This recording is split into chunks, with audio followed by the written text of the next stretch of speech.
یہ جو میسج ہے جی عزاداری کا، یہ جتنا ہم پھیلا سکتے ہیں یہ ایک ذمہ ہے ہم لوگوں کے اوپر. جیسے دیکھو شہادت تو تھی ہی بیکاز صحیح اور غلط کی بات تھی یہ. جی محرم کا چاند ہوا کہ لوگ کالا کپڑا پہننا شروع کر دیتے ہیں. بے شک. کسی کو بولتے نہیں ہے کہ دعوت نہیں دیتے کہ یہ ہے.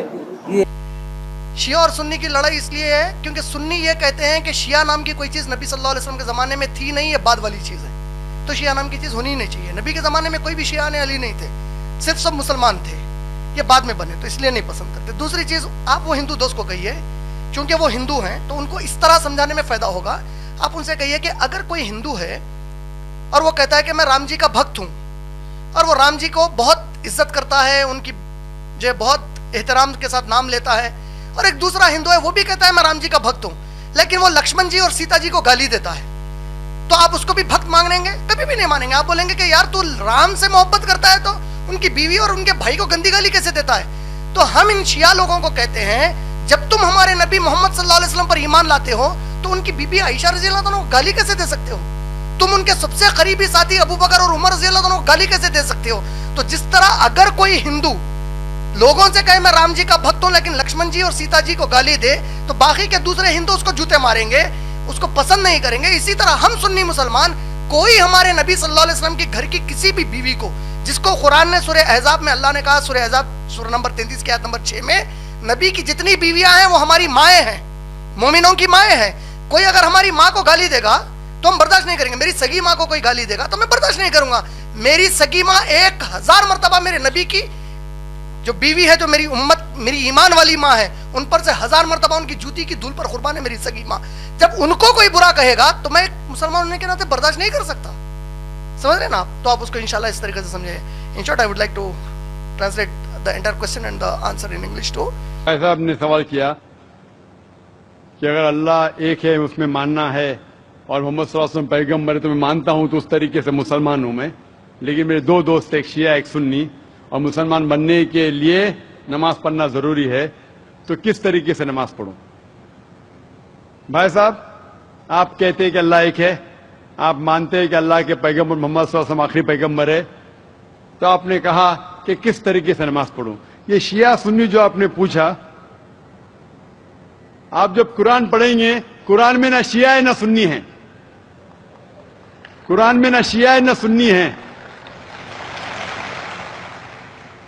قرآن شریف میں کہا گیا ہے سورہ عمران میں سورہ نمبر 3 آیت نمبر 103 میں وَاعْتَصِمُوا بِحَبْلِ اللَّهِ جَمِيعًا وَلَا تَفَرَّقُوا، کہ آپ آپس میں اکٹھا ہو کے اللہ کی رسی کو مضبوطی سے پکڑو. اللہ کی رسی ہے قرآن اور صحیح حدیث. تو آپ دیکھیں قرآن میں کیا لکھا ہے اور اللہ کے رسول کے صحیح حدیث میں کیا لکھا ہے. تو جو بھی آپ سے کچھ کہتا ہے اگر قرآن اور صحیح حدیث کے مطابق ہے آپ اس کی بات مانو. جو ذاکر کہتا ہے وہ بھی کچھ اہم نہیں اسلام میں، ذاکر اسلام میں 0 ہے. جو ذاکر کہتا ہے وہ بات ماننا ضروری نہیں، لیکن جب میں قرآن کا حوالہ دیا تو آپ کو قرآن کی بات ماننا فرض ہے. جب میں صحیح حدیث کا حوالہ دیا تو آپ کو صحیح حدیث کی بات ماننا ضروری ہے. تو اسی لیے کوئی بھی شخص کچھ کہتا ہے اگر اختلاف ہے اس میں تو پھر سے رجوع ہو جاؤ قرآن اور حدیث کے پاس، کیونکہ قرآن میں لکھا ہے سورہ نساء میں سورہ نمبر 4 آیت نمبر 59 میں ورس نمبر 59 میں اطیعوا اللہ واطیعوا الرسول، اللہ کی اطاعت کرو، اللہ کی بات مانو اور اللہ کے رسول کی بات مانو. اور وہ لوگ those who have been charged with authority، جو اولو الامر ہے، وہ لوگ جو آپ کے امیر ہے. لیکن اگر قرآن و حدیث کے پاس، اللہ اور اللہ کے رسول کے پاس، تو اگر دو شخص، دو عالم، کوئی بھی اگر اختلاف ہے آپ پھر سے مڑو اللہ اور اللہ کے رسول کے پاس، قرآن اور صحیح حدیث کے پاس. پھر دیکھو کہ کون سا دوست، کون سا مسلم، کون سا عالم، کون سا مولانا قرآن اور صحیح حدیث کے مطابق کہہ رہا ہے. آپ سمجھے؟ تو اس سے پتا چلے گا کہ کیا صحیح ہے. آپ بولتے ہیں کہ نماز پڑھنے کے طریقے میں اختلاف ہے، شروع میں کم از کم جو یکساں ہے وہ تو شروع کرو. اختلاف بہت تھوڑا ہے، نماز کے طریقے میں اختلاف بہت تھوڑا ہے، جو یکساں ہے وہ تو شروع کرو. اگر آپ مسلمان بننا چاہتے ہیں تو اتنا وقت کیوں لے رہے؟ خالی نام کے مسلمان ہونا ضروری نہیں ہے، وہ کوئی فائدہ نہیں. عملی طور پہ مانو کہ اللہ ایک ہے، اس کی عبادت کرو اور آخری رسول محمد صلی اللہ علیہ وسلم پہ ایمان لاؤ، اور اس کے بعد پھر تحقیق کرو آپ کے دو دوست لوگ جو بول رہے قرآن سے کون میچ کرتا ہے، صحیح حدیث سے کون میچ کرتا ہے، کیونکہ اللہ کے رسول فرماتے صحیح بخاری کی حدیث ہے اس طریقے سے نماز پڑھو جس طریقے سے آپ نے مجھے دیکھا. تو جو صحیح حدیث سے ثابت ہے، قرآن اور صحیح حدیث سے، اس طریقے سے نماز پڑھو. لیکن اگر 19-20 فرق ہے، کم از کم جو یکساں ہے وہ تو شروع کرو، اختلافی باتوں پہ تحقیق کرو، انشاءاللہ پتہ لگ جائیں گا آپ کو کیا صحیح ہے. تو انشاءاللہ ابھی آپ صرف نام کے مسلمان مت نہ ہو، عملی طور کے اوپر مانو کہ اللہ ہے کہ اور اللہ کے رسول محمد صلی اللہ علیہ وسلم آخری پیغمبر ہے. Hope dancer the question. آپ کہہ رہے تھے کہ کوئی سنی حضرات ہے، کوئی شیعہ حضرات ہے جو پیر سے پیر نہیں ملاتے. قرآن مجید میں سنی شیعہ نہیں ہے، مسلم ہے. مسلم اسے کہتے ہیں جو اپنی زندگی اللہ کے حکم اور فرمان کے مطابق بسر کرتا ہے. جو انسان اپنی زندگی اللہ کے بتائے ہوئے راستے پہ چلتا ہے اسے کہتے ہیں مسلم. تو جو آدمی نماز پڑھتا ہے، میں نے آپ سے ذکر کیا، اللہ سبحانہ و تعالیٰ کم از کم 12 جگہ کہتے ہیں قرآن مجید میں اطیعوا اللہ اور اطیعوا الرسول، obey Allah and obey the messenger. سورہ نساء سورہ نمبر 4 آیت نمبر 59 اور 12 جگہ کا ذکر میں نے کیا. ہمیں اللہ اور اللہ کے رسول کی اطاعت کرنا چاہیے. اور اللہ کے رسول فرماتے ہیں کہ آپ اس طرح نماز پڑھو جس طرح آپ مجھے نماز پڑھتے ہوئے دیکھتے ہیں.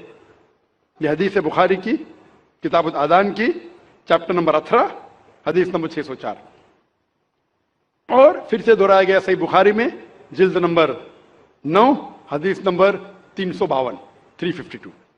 اور اللہ کے رسول فرماتے ہیں کہ نماز کے وقت صحیح بخاری میں جلد نمبر 1 کتاب الاذان چیپٹر 75 حدیث نمبر 692 کہ جب آپ نماز پڑھتے ہیں، حضرت انس فرماتے کہ ہم صحابہ کے کندھے ملتے تھے دوسرے صحابہ کے کندھے سے، ہمارے پیر ملتے تھے ہمارے صحابہ کے پیر سے. اللہ کے رسول فرماتے سنن ابو داؤد میں صحیح حدیث ہے جلد نمبر 1 کتاب الصلاۃ چیپٹر 245 اور حدیث نمبر 666. اللہ کے رسول فرماتے کہ بیچ میں جگہ مت چھوڑو، جگہ کو کم کرو اور شیطان کو بیچ میں مت آنے دو. اس کا مطلب ہمیں کندھے سے کندھا ملانا چاہیے. جو انسان اپنے آپ کو مسلمان کہتا ہے اور کندھے سے کندھا نہیں ملاتا ہے صلاح کے وقت اور پیر سے پیر نہیں ملاتا ہے، وہ اللہ کے رسول کی نافرمانی کر رہا ہے، وہ صلاح صحیح طریقے سے نہیں پڑھتا ہے. تو شاید ان لوگوں کو یہ اللہ کے رسول کی حدیث کے بارے میں پتہ نہیں ہوگا. تو ہماری کوشش ہے کہ ان مسلمان کو بتائے کہ اللہ کے رسول کی حدیث ہے کہ کندھے سے کندھا ملاؤ، پیر سے پیر ملاؤ، نماز پڑھتے وقت یہ فرض ہے. Hope the answer the question.